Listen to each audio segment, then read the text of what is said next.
This video demonstrates how you can share Bisecu by Bluetooth. The owner needs to disconnect Bisecu for the borrower to detect Bisecu.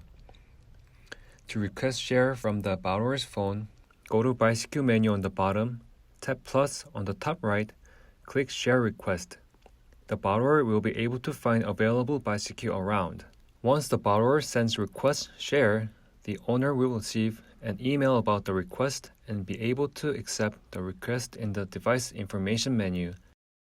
The owner needs to tap Share Info and tap Requested to confirm the request. After the request is confirmed, a Bisecu starts showing up on the Bisecu menu of the borrower's phone. Toggle to connect Bisecu. That's it. From now on, the borrower is able to use most of the functions.